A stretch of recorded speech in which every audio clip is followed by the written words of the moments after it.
না? বাংলাদেশের বুকে সবাই দেখতে পাচ্ছে বর্তমানে দাঙ্গার ভয়। আমি দেখতে পাচ্ছি নতুন দিনের সূচনার আগমনী গান। বাংলাদেশের মানুষ যেইভাবে প্রত্যেকটা পরিস্থিতি সামলাচ্ছে, যাতে এই দেশের মানুষ হিসেবে সত্যি সত্যি এখন গর্ববোধ হয়। কালকে যে পরিস্থিতি তৈরি করেছিল উগ্রবাদী সন্ত্রাসীরা এবং পার্শ্ববর্তী দেশের প্রোপাগান্ডা মেশিনগুলো, তাদের বাংলাদেশের উপর দিয়ে রক্তযজ্ঞ বয়ে যেতে পারত। সরকারের উদ্দেশ্যে বলতে চাই, নাগরিক তার দায়িত্ব পালন করছে, এবার সময় এসেছে আপনারা আপনাদের দায়িত্ব পালন করুন।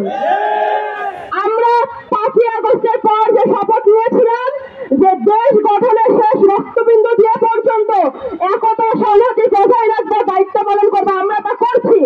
আপনাদেরকে বসানো হয়েছে জনগণের দায়িত্ব পালন করার জন্য। আপনারা যদি না করতে পারেন আপনাদেরকে জবাবদিহিতা দিতে হবে। আপনারা এবার জবাব দেওয়ার জন্য প্রস্তুত হন। সচিব সরকারের যত কুলাঙ্গার প্রেতাত্মারা এখন পর্যন্ত প্রশাসনকে কাজ করতে দিচ্ছে না। আমাদের সময় আমাদের ফোন ট্র্যাক করে করে খুঁজে বের করে ছাত্রনেতাদের জেলে পড়া হতো। সেই তদন্ত বাহিনী এখন কই? সেই বিজয় ভাই এখন কই? সেই সমস্ত মেকানিজম এখন কোথায়? এখন কেন আমাদের গোয়েন্দা বিভাগ কাজ করছে না? এখন কেন এই ধরনের ষড়যন্ত্রের আগে থেকে কোনো খবর পাওয়া যায় না? সরকারকে বলতে চাই, আপনারা প্রয়োজন মতো প্রশাসনের আগা পাশতলা নতুন করে পাল্টান, কিন্তু এই সমস্ত প্রত্যেকটি ইউনিটকে রান করান। পুলিশকে কাজ করতে হবে, ডিবিকে কাজ করতে হবে, বিজেপিকে কাজ করতে হবে, আর্মিকে কাজ করতে হবে, প্রত্যেককে তার তার দায়িত্ব পালন করতে হবে। কারণ আমরা আমাদের দায়িত্ব পালন করে দেখিয়ে দিয়েছি।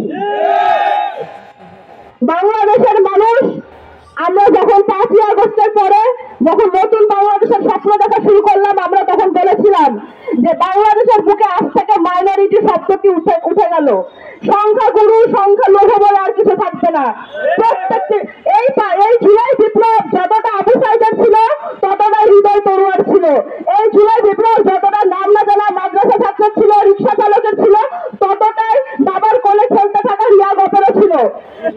এই জুলাই বিপ্লবে সমস্ত পেশার, সমস্ত ধর্মের, সমস্ত বিশ্বাসের মানুষের রক্ত ঝরেছে। সমস্ত বিশ্বাসের মানুষজন এখানে আন্দোলন করেছে, রাস্তায় নেমে এসেছে। সবাই এক বাক্যে স্লোগান দিয়েছে যে আমি আমার দেশের মাটি কারোর হাতে হতে দিব না।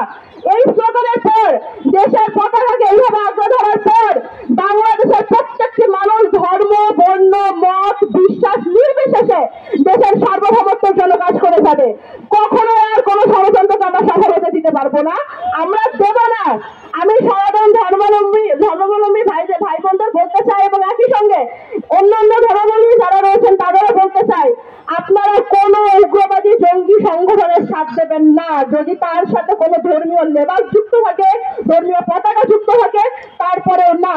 আমরা যখন আইএসএস, আল কায়দার মতো জঙ্গি সংগঠনগুলোর বিরুদ্ধে কথা বলি, মৌলবাদীদের বিরুদ্ধে কথা বলি, তখন একই সাথে ভারতের হিন্দুত্ববাদী রাজনীতির প্রভাব যেন বাংলাদেশে না পড়ে, সেই জন্য আমরা কথা বলবো। যে কোনো ধরনের উগ্রবাদ মানেই জঙ্গি। জঙ্গি কোনো লেবাসে হয় না, জঙ্গি কোনো বক্তব্য হয় না, জঙ্গি হয় মননে, জঙ্গি হয় বিশ্বাসে, জঙ্গি হয় চিন্তায় এবং কর্মে। যারা উগ্রবাদী কাজকর্ম করবে বাংলাদেশের বুকে তারাই জঙ্গি। আর মিডিয়ার ভাইরা আমার সামনে উপস্থিত আছেন, আমি আপনাদের বলতে চাই, আপনাদের একটি শব্দ এদিক ওদিক করা, একটি বিরাম চিহ্ন এদিক ওদিক করার মাধ্যমে আপনারা ন্যারেটিভ পাল্টিয়ে দিতে পারেন। আমি নাম নিয়ে বলতে চাই, গতকাল থেকে ডেইলি স্টার এবং সময় টিভিকে আমি এই ধরনের কার্যকলাপ করতে দেখেছি। এখানে আপনারা উপস্থিত আছেন কিনা জানি না,